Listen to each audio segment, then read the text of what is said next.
नमस्ते, स्वागत छ यहाँहरूलाई एपिएल नेपाली युट्युब च्यानलमा। आज चर्चा गरौँ गेम विक 11 को टिम रिजल्टतर्फ, जसमा रहेको थियो डेभिड राया, जसले चाहिँ 1 पोइन्ट मात्र दियो, कुनै क्लिन सिट लिन सकेन।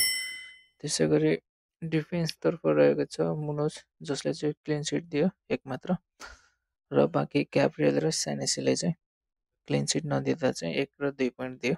त्यसै गरी मिडफिल्डतर्फ चाहिँ साका, जसले चाहिँ 1 गोल गरेर र 3 बोनस पोइन्ट र 2 डिफेन्सिभ कन्ट्रिब्युसन गरेर चाहिँ टोटल 12 पोइन्ट दियो। ज्याक ग्रिलिस, जो चाहिँ पछिल्लो 4 खेलमा ब्ल्याङ्क गएको छ भने टोटल 3 पोइन्ट मात्र आयो। र एम्बेमो, जसले चाहिँ गोल गर्यो टोटनामसँग 7 पोइन्ट दियो। र सिमेओनी, जसले चाहिँ पेनाल्टी मिस गर्न पुग्यो एस्टन भिल्लासँग र कुनै पनि पोइन्ट ल्याउन सकेन यो गेम विकमा। र फ्रन्ट थ्रीतर्फ रहेको छ वोल्टेमाडा, जसले चाहिँ असिस्ट गर्न सक्यो भने थियागोले चाहिँ 1 विनिङ गोल र लास्ट मिनेटमा फेरि अर्को गोल गरेर चाहिँ टोटल 13 पोइन्ट दियो।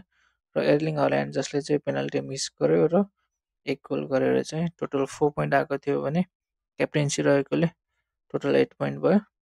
र बेन्चतर्फ रहेको थियो पेट्रोभिच, जाका, एचेम्पुङ, जो चाहिँ टिममा परेन, र भ्यान्डेभेन चाहिँ 1 पोइन्ट मात्र भयो। त्यसै गरी यो हप्ता चाहिँ टोटल 58 पोइन्ट आएको थियो भने ओभरअल ऱ्याङ्क चाहिँ 220K बाट चाहिँ अपग्रेडेड भएर चाहिँ 89K चाहिँ आउन सफल भएको छ। त्यसै गरी टोटल पोइन्ट रहेको छ 704। र अब लागौँ गेम विक 12 को ट्रान्सफर प्लानतर्फ। गेम विक 12 मा चाहिँ ज्याक ग्रिलिस चाहिँ आउट गरेर सबसलाई ल्याउने चाहिँ मैले सोचिरहेको छु, फिक्स चाहिँ भएको छैन। ग्रिलिस, जो चाहिँ पछिल्लो 4 गेम चाहिँ ब्ल्याङ्क गएको छ भने उसको नेक्स्ट फिक्सर पनि युनाइटेड, न्युकासल र बोर्नमाउथ हल्का डिफिकल्ट नै रहेको छ। त्यसै गरी सोबसलाई चाहिँ गेम विक 9 मा चाहिँ ब्रेन्टफोर्डसँग 10 पोइन्ट आएको थियो।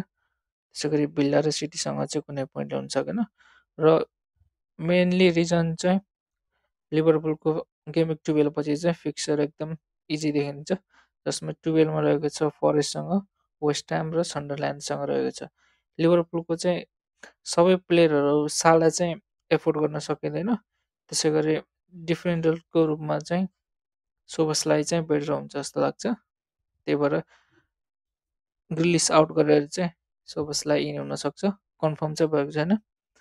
र गेम विक 12 मा चाहिँ रहेको छ राया आर्सेनलबाट, जसको फिक्सर रहेको छ टोटनहामसँग होम ग्राउन्डमा।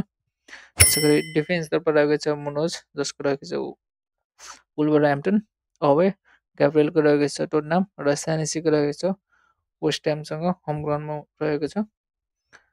त्यसै गरी मिडफिल्डतर्फ चाहिँ साका टोटनहामसँग रहेको छ भने जाकालाई चाहिँ यो विक चाहिँ खेलाउने विचार गरेको छु मैले, फुलामसँग अवे रहेको छ। त्यसै गरी एम्बेमा, जो चाहिँ एकदम फर्ममा आएको छ लास्ट टाइम, उसको रहेको छ एभर्टनसँग होम ग्राउन्डमा।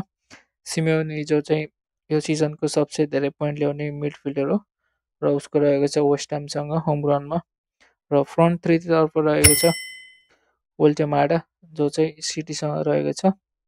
त्यसै गरी थियागोको चाहिँ ब्राइटनसँग छ भने हल्यान्डको रहेको छ न्युकासलसँग। यदि ज्याक ग्रिलिस टु सोबसलाई भयो भने चाहिँ यो विक चाहिँ वोल्टेमाडा चाहिँ बेन्च गर्न सक्छु, त्यो चाहिँ कन्फर्म छैन। त्यसै गरी बेन्चतर्फ रहेको छ पेट्रोभिच, ग्रिलिस, जो चाहिँ यो विक सोल्ड आउट हुन पुग्यो भने चाहिँ ग्रिलिसको ठाउँमा वोल्टेमाडा हुनेछ बेन्चमा। त्यसै गरी एचेम्पुङ बर्नलीसँग भइहाल्यो, र भ्यान्डेभेनको चाहिँ आर्सेनलसँग रहेको छ। र यो नै हो गेम विक 12 को फाइनल टिम भनौँ। र क्याप्टेन्सी रहेको छ हल्यान्ड। हस् त, धन्यवाद।